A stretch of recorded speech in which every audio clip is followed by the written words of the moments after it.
શ્રી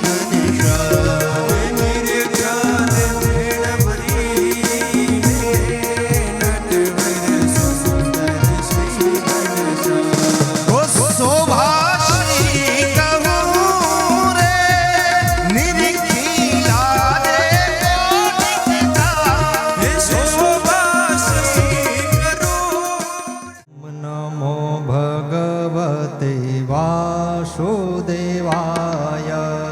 ઓમ નમો ભગવતે વાસુદેવાય. ઓમ નમો ભગવતે વાસુદેવાય. ઓમ નમો ભગવતે વાસુદેવાય. વાસુદેવાય હરિ વાસુદેવાય. વાસુદેવાય હરે વાસુદેવાય. ભગવતે વાસુદેવાય. ઓમ નમો ભગવતે વાસુદેવાય. ઓમ નમો ભગવતે વાસુદેવાય. ઓમ નમો ભગવતે વાસુદેવાય. વાસુદેવાય હરિ વાસુદેવાય. વાસુદેવાય હરે વાસુદેવાય. વાસુદેવાય હરિ વાસુદેવાય. વાસુદેવાય હરે વાસુદેવાય. ઓમ નમો ભગવતે વાસુદેવાય. ઓમ નમો ભગવતે વાસુદેવાય. ઓમ નમો ભગવતે વાસુદેવાય. ઓમ નમો ભગવતે વાસુદેવાય. વાસુદેવાય હરિ વાસુદેવાય. વાસુદેવાય હરે વાસુદેવાય. વાસુદેવાય હરિ વાસુદેવાય. વાસુદેવાય હરે વાસુદેવાય. ઓમ નમો ભગવતે વાસુદેવાય. ઓમ નમો ભગવતે વાસુદેવાય. ઓમ નમો ભગવતે વાસુદેવાય. ઓમ નમો ભગવતે વાસુદેવાય. ઓમ નમો ભગવતે વાસુદેવાય. ઓમ નમો ભગવતે વાસુદેવાય. કૃષ્ણ કનૈયા લાલ કી જય.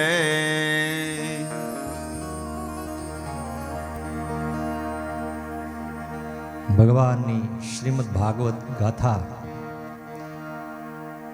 દિવ્ય છે કે જીવ આત્માને મુક્તિ માટે પરમાત્મા સુધી પહોંચવાનો માર્ગ છે. ભગવાન આપણા વેદવ્યાસજીએ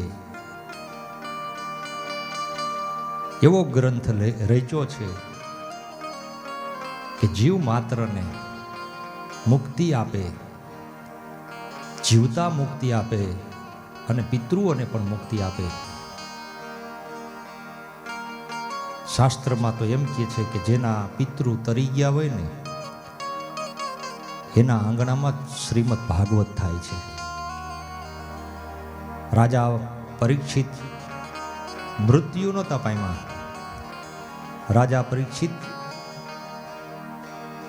જીવતા હતા અને શ્રીમદ ભાગવત કથા કરી હતી. આ ભાગવતની કથા એવી છે કે ગત આત્માઓને તો મુક્તિ અપાવે જ છે, પણ જીવતા જે મુક્તિ અપાવે એવી આ કથા છે.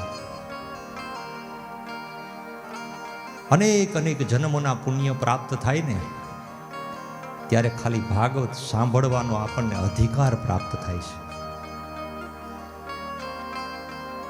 ઇથીને 7 પેઢીના પુણ્ય જો પ્રતાપે આપણા આંગણાની અંદર શ્રીમદ ભાગવત કથા થાય છે.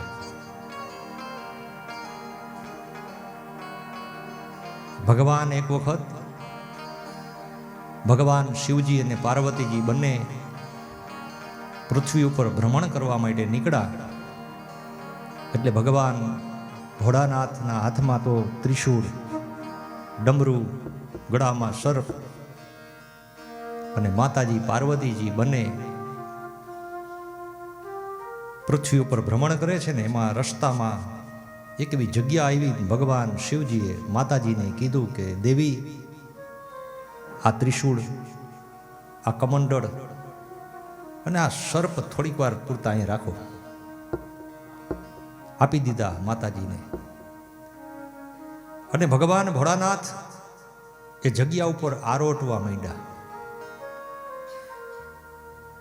માતાજી જોવા માંડ્યા કે આ પ્રભુને શું થયું, ત્યાં જમીન ઉપર આરોટવા માંડ્યા. ભગવાન આરોટતા હતા.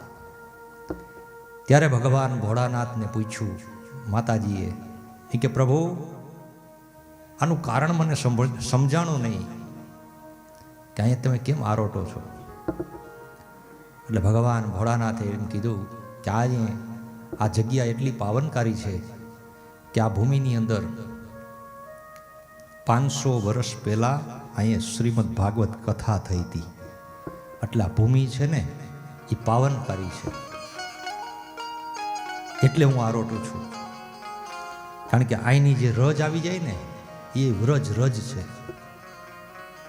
ભગવાને એ પૂરું થયું. થોડોક સમય પોતે કૈલાસમાં રહ્યા અને ફરી વાર પૃથ્વી ઉપર આંટો મારવા માટે આવ્યા. એ સ્થળ ઉપર તો આરોટા. બીજું એક એવું સ્થળ આવ્યું ને ત્યાં ભગવાન આરોટવા માંડ્યા. માતાજી કહે કે પ્રભુ, વાં તો 500 વર્ષ પહેલા કથા થઈ હતી, ત્યાં તમે આરોટતા હતા, પણ આ જગ્યા ઉપર શું છે?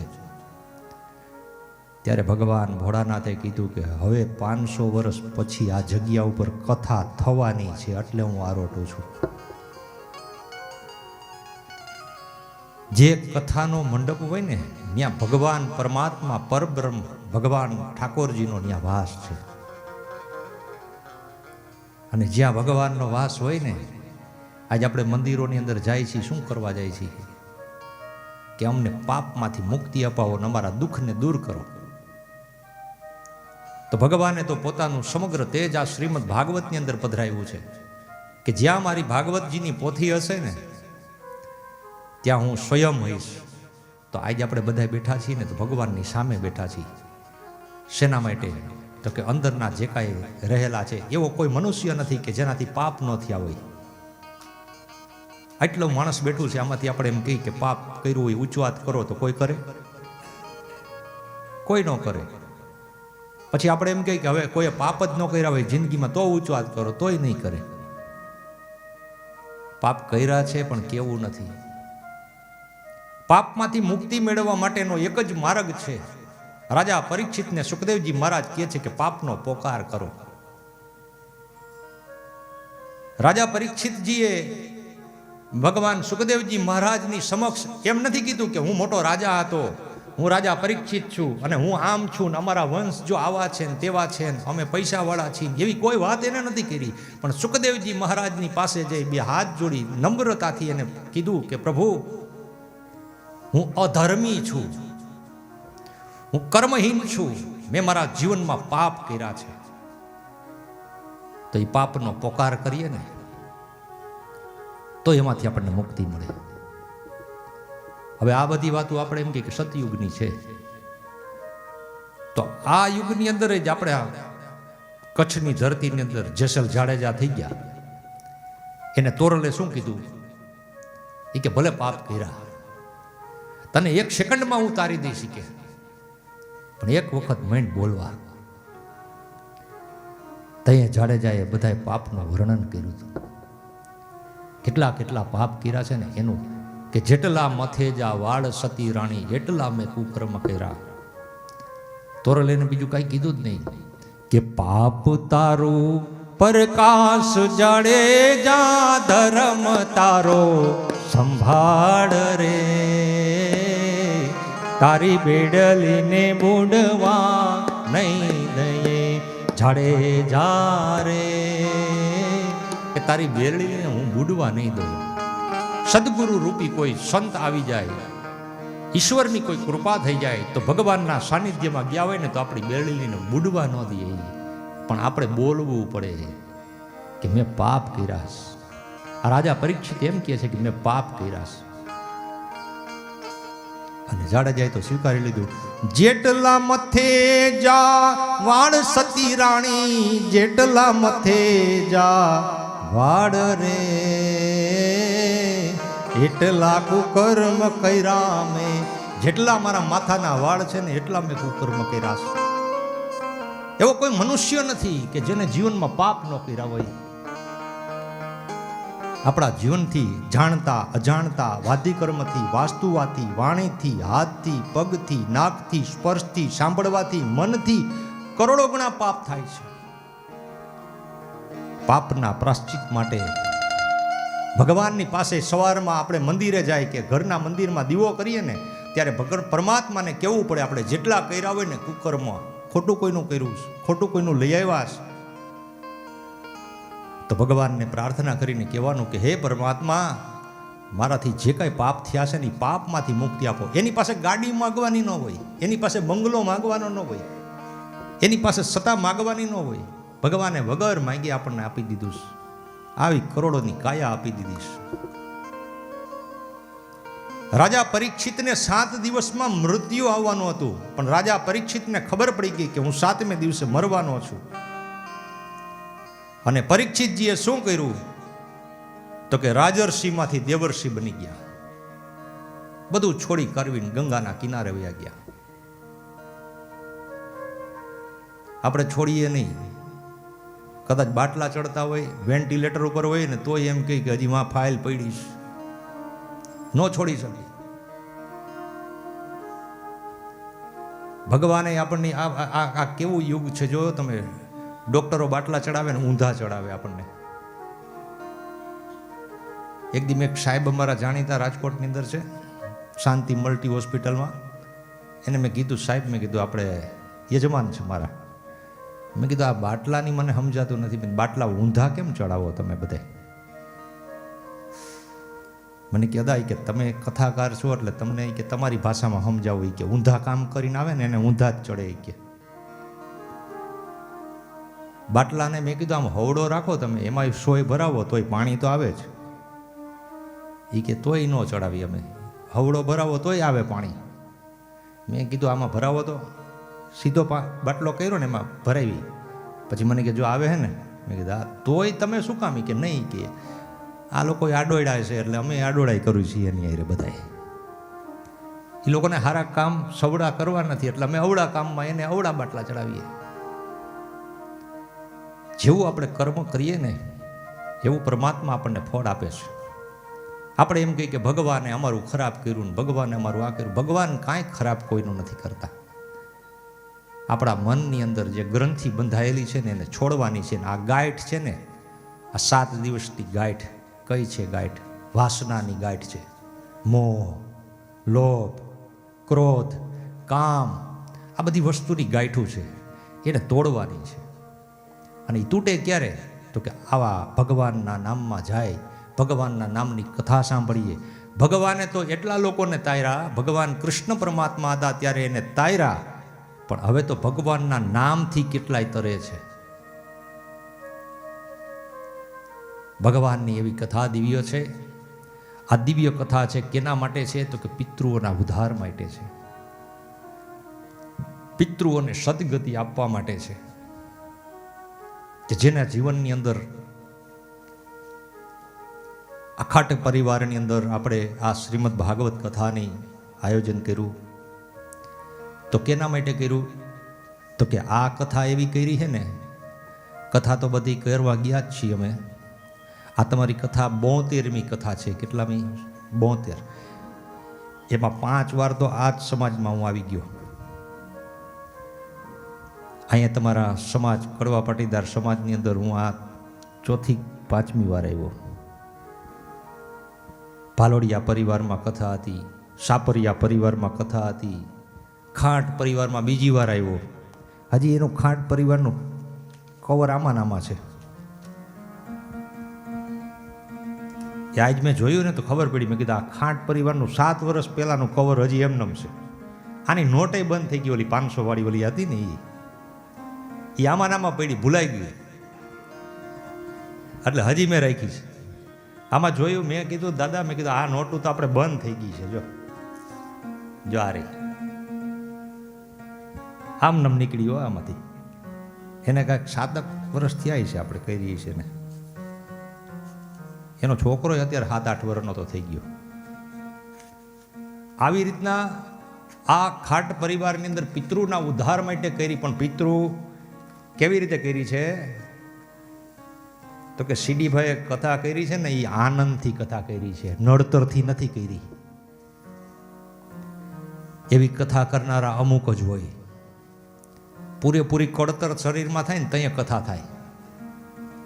અને આનંદથી કથા કરી કે મારે મારા પુત્રને આનંદથી, એને કાંઈ જોતુંય નથી, એની કાંઈ ઈચ્છાય નથી, પણ છતાંય એને આનંદથી કથા કરી છે કે બંને મિત્રોની પાછળ, બંને મિત્રોના આત્માને ગતિની પ્રાપ્તિ થાય અને એની કોઈ તૃષ્ણા પ્રાપ્ત ન રહે, ઈચ્છા બાકી ન રહે. એના ઉદ્ધાર માટે બંને મિત્ર કેવા તો કે આવા હોવા જોઈએ કે સાથે રહેવું, સાથે જમવું, સાથે ફરવું અને અંત સમયે સાથે મરવું. એનું નામ મિત્રતા છે. બાકી તો સારા દિવસોમાં હવ આવીને ઊભા રહીએ,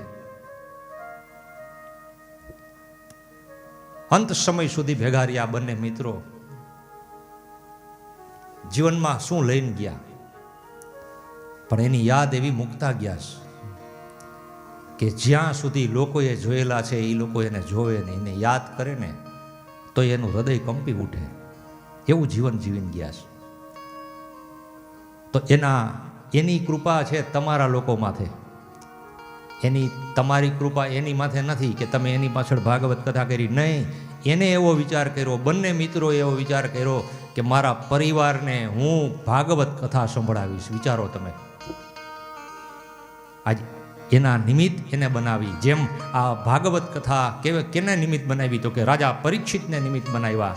રાજા પરીક્ષિતને નિમિત્ત બનાવી અને શ્રીમદ ભાગવત કથા કરી અને અનેક જીવનો ઉદ્ધાર કર્યો. તો આજે સમગ્ર પરિવાર અને સાંભળનારા બધાય વ્યક્તિત્વને આજ ભાગવત કથાનો લાભ દેવડાવ્યો હોય ને તો આ બંને મિત્રોએ.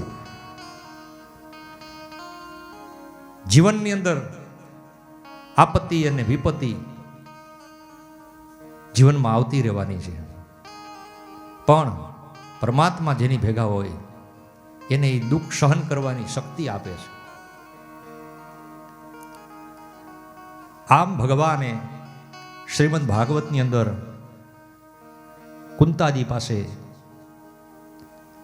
કુંતાજીએ વરદાન ભગવાનની પાસે માંગ્યું કે પરમાત્મા અમને દુઃખ મળે. જીવનમાં દુઃખ હશે ને તો જ ભગવાનની પ્રાપ્તિ થશે ને તો જ ભગવાનને યાદ કરશું આપણે. સુખમાં તો ભગવાન વિસરાઈ જાય આપણને. હવે કુંતાજીએ એમ કીધું, કુંતાજીને ભગવાનની આદત હતી પહેલેથી કે કોઈ એવી વાતો મને ન કરવા કે તમે ભગવાન છો. એટલે ભગવાન એવી વાતમાં બહુ ધ્યાન ન દેતા. અને આપણને તો કોઈક સારા કહે ને તો આપણે એનું વાત સાંભળવા માટે ન્યા જાય કે મારું કેવું સારું કોઈ બોલ્યું.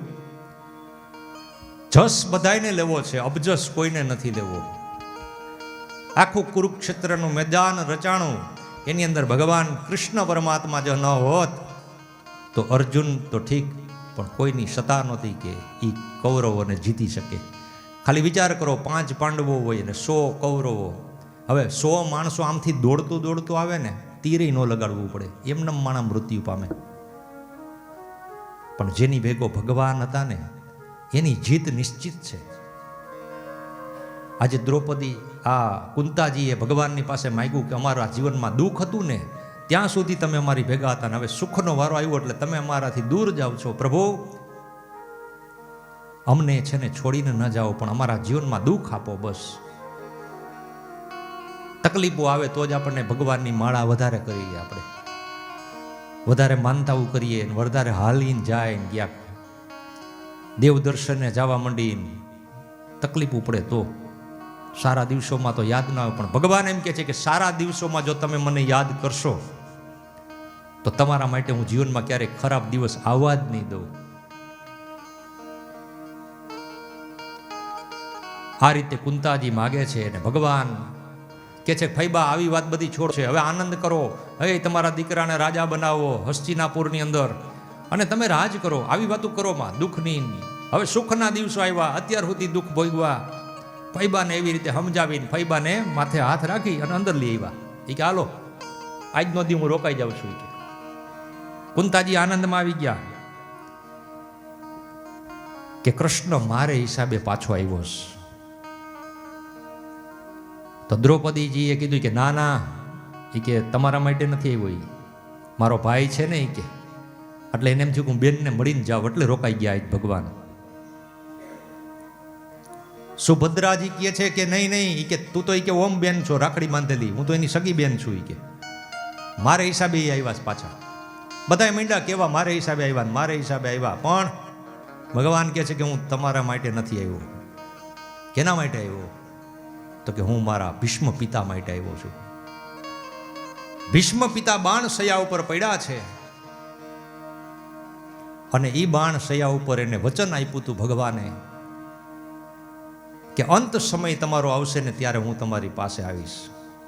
ભગવાન જતા હતા ને એને યાદ આવી ગયું કે મારે દાદા ભીષ્મને મળવાનો છે. સમય એવો હતો કે 8 દિવસ સુધી યુદ્ધ ચાલતું હતું. એમાં એક દિવસ દુર્યોધનને એમ થયું કે આપણી હાર થવા માંડી. આમાં પછી એક મીંડા આપણા જવા. આ 5 પાંડવોમાંથી એકેય ઓછો નથી થતો. એટલે એને બધા ધનુર્ધરી દ્રોણાચાર્ય કૃપાચાર્ય આ બધા ઊભા હતા ને, એમાંથી ભીષ્મ પિતાને કીધું કે હે ભીષ્મ પિતા દાદા, એ કે તમે મારું જ ખાઓ છો ને મને જ મરાવવા આવ્યા લાગો છો. કેમ? તો કે આમાંથી એકેય મરતો નથી, આપણા રોજ મરે છે. અહીં ઢગલા મોઢે લાશું થાય છે, એમાંથી એકેય નથી મરતો. ભીષ્મ પિતા કહે છે કે વાત તારી સાચી છે, પણ કે હું તો બીજું શું કરું, હું લડું જ છું. તો કે નહીં, લડતા નથી, તમે મને હરાવવા આવ્યા ને મને મરાવવા આવ્યા છો. ત્યારે દુર્યોધનને કીધું કે તું એક કામ કર, હું રાત્રિના ઉપાસના કરું અને એ સમયગાળામાં તારી પત્ની ભાનુમતીને મારી પાસે આશીર્વાદ લેવા મોકલજે. હું એને અખંડ સૌભાગ્યવતીના આશીર્વાદ આપીશ, એટલે તને ખ્યાલ આવી જશે કે હવે અમારી જીત નિશ્ચિત છે. હવે દુર્યોધને એની પત્નીને કીધું કે જા ભીષ્મ દાદા. અને ભીષ્મ દાદા એટલા પવિત્ર હતા, દેવગતિના હતા, માં ગંગાના પુત્ર હતા, બ્રહ્મચારી હતા, અને ઈ આશીર્વાદ આપે એટલે 100% લાગે.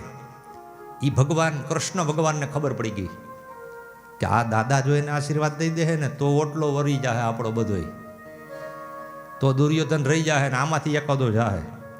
એટલે એને શું કર્યું? યુક્તિ કરી. ભાનુમતી નીકળ્યા રાતે બાયણે. એટલે કે કઈ બાજુ? કૃષ્ણ ભગવાન કે તો કે દાદાના આશીર્વાદ લેવા મને મારા ઘરવાળાએ મોકલ્યા છે. તો કે દાદા ક્યાં વયા જવાના છે? ફરવા ક્યાંય દ્વારકા દિલ્હી, કાલ જાજો. એ કે અટાણ જવાય રાતે ત્યાં, એની પૂજા પાઠ કરતા હોય, હુતા હોય. કે તો ભાનુમતી માની ગઈ એની વાત. ભાનુમતી કે કાંઈ વાંધો નહીં, કે કાલ જાહું. એ કે હવારે પૈગે લગાય, અટાણે લગાય. આ બાજુ દ્રૌપદીને તૈયાર કરી. દ્રૌપદીને કે હાલ ક્યાં? તો કે દાદા ભીષ્મ પાસે આશીર્વાદ લેવા. હવે ન્યાય એવો નિયમ હતો કે ન્યા લઈ ન જવા દે, કોઈ પુરુષને જવા ન દે, કોઈ અજાણ્યા શત્રુઓને અંદર આવવા ન દે. એટલે ભગવાને શું કર્યું? કાળી કામળી નાખી, માથે ફેટો બાંધ્યો ને હાથમાં લાકડી ને એક હાથમાં ફાનસ લઈને ભગવાન ગયા આ દ્રૌપદીને લઈને. દ્રૌપદીને કે જા દાદાના તંબુમાં. દાદા ઉપાસના કરતા હતા અને બ્રહ્મ મુહૂર્તમાં 3 વાગ્યાના ગાળાની અંદર ભીષ્મ પિતાએ ઉપાસના સંધ્યા પોતાની કરી અને દ્રૌપદીજી એની સમક્ષ 2 હાથ જોડી અને ઊભી છે. અને દ્રૌપદીજીની ઊભી છે ને બહાર ભગવાન ઊભા છે. હવે આજે એ ધ્યાન ધરે વિષ્ણુ ભગવાનનું. કેનું? વિષ્ણુ ભગવાનનું. હવે વિષ્ણુ ભગવાન રોજ એને ચતુર્ભુજ સ્વરૂપે દેખાય, હાથમાં શંખ ચક્ર ગદા અને પદ્મ ધારણ કરેલા ભીષ્મ દાદાને. પણ ભીષ્મ દાદાને આજ એવું દેખાતું જ બંધ થઈ ગયું. આજ ભીષ્મ દાદાને કાળી કામળી, હાથમાં લાકડી ને એક હાથમાં ફાનસ, એવું ચિત્ર માંડ્યું દેખાવા. આંખ બંધ હતી એમાં. આજ એને અકળામણ માંડ્યું થવા કે આજ ભગવાન કેમ નથી દેખાતા? મને રોજ દેખાય, આજ કેમ નથી દેખાતા? એટલે એને આંખ ઉગાડી અને એને એમ કીધું કે અખંડ સૌભાગ્યવતી ભવ. દ્રૌપદીએ હાથ જોડીને કીધું કે દાદા તમારા આશીર્વાદ સત્ય થશે. અવાજ સંભળાણો. દાદાએ પૂછ્યું કોણ છે તું? તો કે હું પાંડવોની પત્ની દ્રૌપદી. અરે દ્રૌપદી, તને અહીંયા કોણ લેવું કે તને મેં ક્યાં બોલાવી હતી? મેં તો ભાનુમતીને બોલાવી હતી. પછી ભીષ્મ દાદા કે હા આ કામ ઓનું છે કે આનું કોઈનું નથી કે આશીર્વાદ ઓને દેવાના હતા ને આને ધરાર દેવરાવી દીધા. એટલે દાદાએ કીધું કે ક્યાં છે એ તને અહીં લઈને આવ્યા ઈ? તો કે ઈ બહાર ઊભા છે. ભગવાન ભીષ્મ પિતા દોડતા દોડતા બહાર જાય છે અને ભગવાનને પૂછે છે કે પ્રભુ તમે જે કરાવ્યું છે એ સત્ય છે, પણ આજના સમયની અંદર તો તમે મારી હારે થોડુંક ખોટું કરી ગયા, પણ મારો અંત સમય આવે ને ત્યારે મને દર્શન આપજો. હું તમારી સમક્ષ આ દેહનો ત્યાગ કરવા માંગુ છું. ભીષ્મ પિતાને ઈચ્છા મૃત્યુ હતું કે એ જ્યારે ધારે ત્યારે એનું મૃત્યુ થાય. કૃષ્ણ ભગવાને કીધું કે હું આવીશ, વચન આપું છું તમને કે તમારો અંત સમય આવશે ત્યારે હું આવીશ. એટલે દાદાને મળવા માટે આવ્યા છે. આ બાજુ ધર્મરાજ યુધિષ્ઠિર એને પૂછે છે ભગવાનને કે પ્રભુ અમે આટલા બધા ગુરુઓને માર્યા છે, એટલી સેનાઓને મારી છે, અમારા ભાઈઓને માર્યા, કુટુંબીઓને માર્યા છે, આ જમીનનો રંગ આખો બદલાવી નાખ્યો છે, આ ભૂમિનો કલર કેવો હતો અને આ જાને રમધોડી નાખી અને લાલ ઘૂમ કરી નાખી છે. આટલા પાપ અમે કર્યા છે, અમે આ પાપમાંથી મુક્તિ મેળવવા માટે શું કરવું અમારે? એટલે ભગવાને એમ કીધું કે આનો જવાબ તને દાદા ભીષ્મ આપશે, હાલ. ત્યારે ભીષ્મ પિતા પાસે જાય છે ધર્મરાજ યુધિષ્ઠિર અને ભગવાન કૃષ્ણ પરમાત્મા બંને જાય છે. ભગવાન એની સામું જોવે છે અને દાદા ભીષ્મ એની સામું જોઈ અને હસે છે કે પ્રભુ તમારી લીલા અપરંપાર છે. અંત સમય મારો આવ્યો, હું વિચારતો હતો કે હવે મારે દેહ છોડવો છે, કેટલોક સમય હું આ બાણની શૈયા ઉપર રહીશ, હજી મારા પ્રભુ નથી આવ્યા. પ્રભુ તો કે આ ધર્મરાજ યુધિષ્ઠિરને પાપ શું ને પુણ્ય શું એનો તમે ઉપદેશ આપો. તો કે એનો ઉપદેશ તો હું પછી આપીશ, પણ પેલા મને મારા નાથ એક જવાબ આપો. તો કે શેનો? તો કે મેં મારા જીવનમાં એવું કયું પાપ કર્યું હતું કે મારે આ બાણની શૈયા ઉપર પડ્યું રહેવું પડ્યું? આજ આ બાજુથી આર પાર તીર નીકળી ગયા છે. આજ વિચાર તો કરો કે મારું એક અંગ હાજુ નથી, આવું મારું મૃત્યુ હોય? મેં મારા જીવનમાં કયું પાપ? ત્યારે ભગવાને કીધું કે પ્રભુ દાદા તમારા જીવનમાં કોઈ દી પાપ તમે કર્યું નથી, પણ એક પાપને જોયું છે. ક્યું? તો કે જ્યારે દ્રૌપદીના ચીર ખેંચાતા હતા ને, દુશાસન એનો સાડી પકડી છેડો અને ત્યારે એ તમારી પાસે પણ આવી હતી. એક અબડા નારીની આબરૂ લૂંટાતી હોય, કોઈ સ્ત્રી માથે અત્યાચાર થતા હોય, તમે ન કરતા હોય પણ બીજો કોઈ કરતો હોય ને જો જોઈ જાય ને તો ઈ આ પાપની સજા છે. દાદા ભીષ્મ હસવા લાગ્યા. એ કે પ્રભુ તમારા જેવો મેં કોઈ દી માણસ નથી જોયો. કેમ ભગવાન ઉઠીને આવું ખોટું બોલો છો? તો કે મેં શું ખોટું બોલ્યું? તમે દ્રૌપદીના ચીર ખેંચાતા હતા, તમે ત્યાં જોયા, તમારી પાસે દ્રૌપદીએ માંગણી કરી કે દાદા મને બચાવો, ત્યારે તમે એમ કીધું કે મને આમાં કાંઈ દઈશ નથી હોતી, એમ કરીને તમે નીચું જોઈ ગયા. પાપ કરો ને પાપ જોવો, બેયની સજા એક છે. તો કે બેયની સજા એક હોય તો એક વાતનો જવાબ મને આપો પ્રભુ. શેનો? તો કે ઈ જવાબ આપો કે જ્યારે મેં દ્રૌપદીના ચીર ખેંચાતા હતા અને મેં જોયું હતું તો ભેગા દ્રોણાચાર્ય હતા અને ભેગા કૃપાચાર્ય હતા અને આ કૌરવો બધાય હતા, તો ઈ પાપની સજા તો બધાયને થવી જોઈએ, મારી જેમ જ બાણની સજા ઉપર. તો આ તમે મારી એકની હારે જ કેમ આવું કર્યું? ત્યારે ભગવાનને કીધું કે હવે તો તમે સાચું બોલો મારા નાથ, કે કઈ સજા હે?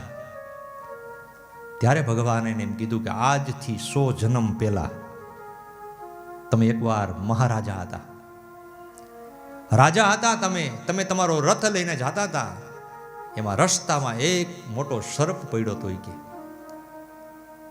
સર્પ તમારા ઘોડાના ડાબલાના અવાજથી આગળ ન ગયો, ન્યા ઊભો હતો. એટલે તમે વિચાર કર્યો, તમે રથમાંથી નીચે ઉતરી અને તમારી પાસે તીર હતું, એ તીર લઈ અને સર્પને ઉઠાવી અને તમે આમ ફેંકો ને, એ જ્યારે ફેંકો ને ત્યારે એ કાંટાની વાડમાં ગયો. અને એ કાંટાની વાડમાં ગયો ત્યારે એને આર પાર કાંટા ઉતરી ગયા. અને એ 6 મહિના સુધી તડપીની સર્પ મર્યો ને. આ 100 જન્મ પહેલાની સજા મેં તમને અત્યારે આપીશ. વિચાર કરો કે આપણને ભગવાને જો ભીષ્મ પિતા ગંગાજીના દીકરા હતા, એને જો મુક્તિ ન મળી શકી હોય, એને પાપની સજા ભોગવવી પડી હોય, તો આપણે તો કેટલાય પાપ કરીએ છીએ જીવનમાં. વિચાર કરવો, કલ્પના કરવી કે આપણી તો શું મહાદશા થાય. જીવનમાં પાપથી બીવું, બસ. ભીતિ વગર કોઈ દી પ્રીતિ થતી નથી. પછી ભીષ્મ પિતાને કીધું કે હવે ધર્મરાજ યુધિષ્ઠિરને ધર્મનું જ્ઞાન આપો અને પાપમાંથી મુક્તિ મળે એવો કોઈ માર્ગ બતાવો. ત્યારે ભગવાને કીધું, દાદા ભીષ્મએ, કે પ્રભુ, આ તારી ભેગા ભગવાન હોય, ઈ કહે કે આ કર, ઈ કરવાથી પાપ લાગતું નથી. એને અધર્મનો નાશ કર્યો છે. ભાઈઓ તારા હતા, તેને માર્યા, પણ કેવા હતા? તો કે અધર્મી હતા. એનો તે વધ કર્યો છે તો એ પાપ નથી. અને અમારા જેવા સત્યનિષ્ઠ, અમારા જેવા જ્ઞાની, અમારા જેવા પરમનિષ્ઠ, અમારા જેવા પવિત્ર, એ પાપના ભાગીદાર થયા અમે બધા એના, એટલે અમને આ સજા પડી છે. પણ તમે તો નિર્દોષ છો, તમને કોઈ સજા લાગે નહીં. પણ છતાંય પાપમાંથી મુક્તિ મેળવવા માટેનો એક અમોઘ એક કાર્ય છે. તો કે ક્યું? તો કે વિષ્ણુ સહસ્ત્ર નામના પાઠનું રોજ સંકીર્તન કરવું, સવાર, બપોર અને સાંજ. એ કરવાથી અઘોરમાં અઘોર કરેલા પાપમાંથી પણ મુક્તિ મળે છે.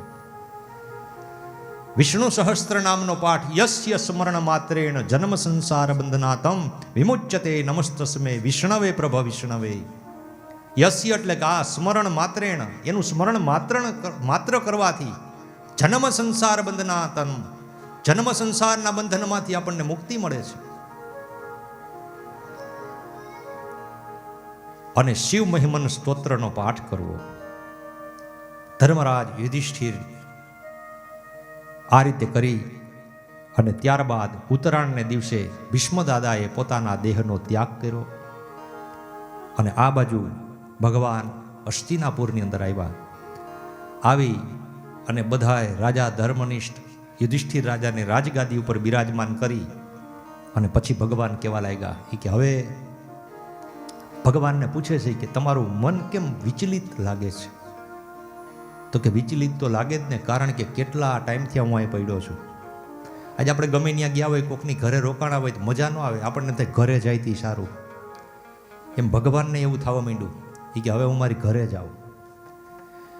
કે ભગવાન પ્રભુ, કે અત્યાર સુધી તો આવડું મોટું રમખાણ હાલતું હતું, ત્યાં સુધી તમે આનંદમાં હતા, અને હવે તમારું મન કેમ ડગમગે છે? તો કે મારું મન હવે અહીં લાગતું નથી હસ્તિનાપુરમાં. તો કે મારું મન હવે હે ને અહીંથી દોડીને વાં જઈશ દ્વારકામાં. મને મારું દ્વારકા યાદ આવે છે. ભગવાન દ્વારકા જવા માટે રવાના થાય છે. એનું મન જેમ ભાગે એમ આપણું મન પણ ભગવાન તરફ ભાગવું જોઈએ. દોડી દ્વારકામાં જાય મારું મનડું, દોડી દ્વારકામાં જાય છે રે. દોડી દ્વારકામાં જાય મારું મનડું, દોડી દ્વારકામાં જાય છે રે. દોડી દ્વારકામાં જાય મારું મનડું, દોડી દ્વારકામાં જાય છે રે. દોડી દ્વારકામાં જાય મારું મનડું દોડી દ્વારકામાં જાય છે રે તીરે દ્વારકાના ચોકરડિયામણા એ રે દ્વારકાના ચોકરડિયામણા તીરે દ્વારકાના ચોકરડિયામણા એ રે દ્વારકાના ચોકરડિયામણા ચોકે ચોકે સાથિયા પુરાય મારું મનડું ઓળી દ્વારકામાં જાય છે રે દોડી દ્વારકામાં જાય મારું મનડું દોડી દ્વારકામાં જાય છે રે થોડી દ્વારકામાં જાય મારું મનડું થોડી દ્વારકામાં જાય છે રે દોડી દ્વારકામાં જાય મારું મનડું દોડી દ્વારકામાં જાય છે રે જય દ્વારકાધીશ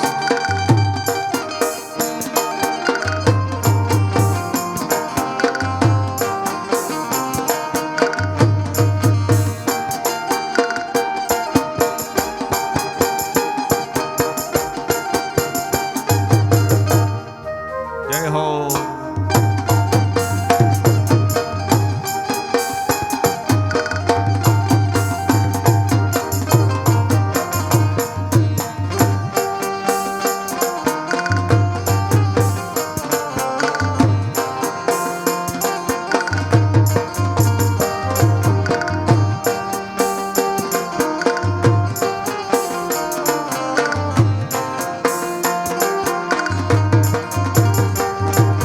તીરે દ્વારકાના ઝાડ રડિયામણા એ રે દ્વારકાના ઝાડ રડિયામણા તીરે દ્વારકાના ઝાડ રડિયામણા એ રે દ્વારકાના ઝાડમણા પાને પાને દીવડા થાય મારું મનડું હોળી દ્વારકામાં જાય છે રે પાને પાને દેવડા થાય મારું મનડું દોડી દ્વારકામાં જાય છે થોડી દ્વારકામાં જાય મારું મનડું થોડી દ્વારકામાં જાય છે રે દોડી દ્વારકામાં જાય મારું મનડું દોડી દ્વારકામાં જાય છે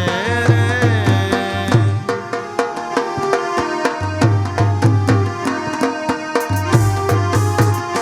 જય દ્વારકાધીશ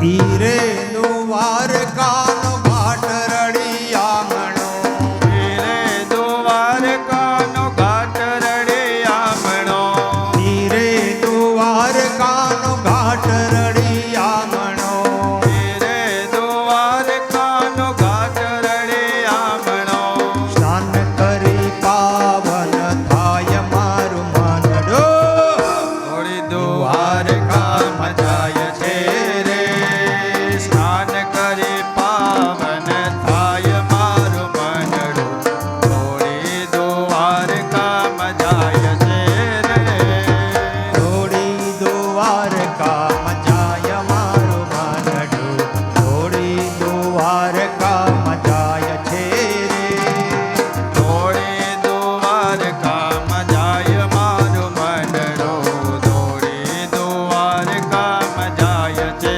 રે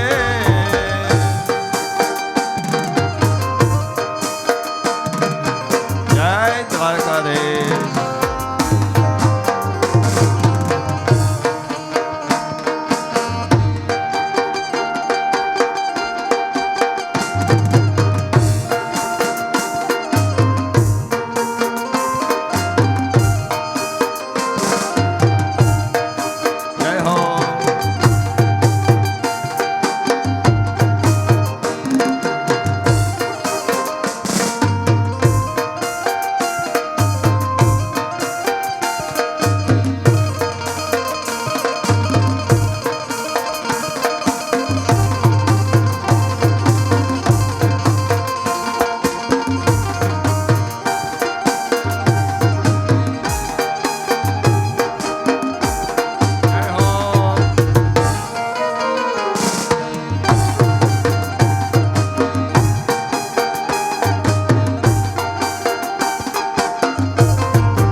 દ્વારકાની મૂર્તિ રળિયામણી તીરે દ્વારકાની મૂર્તિ રળિયામણી તીરે દ્વારકાની મૂર્તિ રળિયામણી તીરે દ્વારકાની મૂર્તિ રળિયામણી મારી સામે મલક મલક થાય મારું માનડો દોડી દ્વારકામાં જાય છે રે મારી સામે મલક મલક થાય મારું મનડું દોડી દ્વારકામાં જાય છે રે દોડી દ્વારકામાં જાય મારું માનડું દોડી દ્વારકામાં જાય છે રે દોડી દ્વારકામાં જાય મારો મનડો દોડી દ્વારકામાં જાય છે રે દોડી દ્વારકામાં જાય મારો મનડો દોડી દ્વારકામાં જાય છે રે રે દ્વારકાના ચોકરડે આમળા રે દ્વારકાના ચોકરડે આમળા ચોકે ચોકે સાથે પુરાય મારો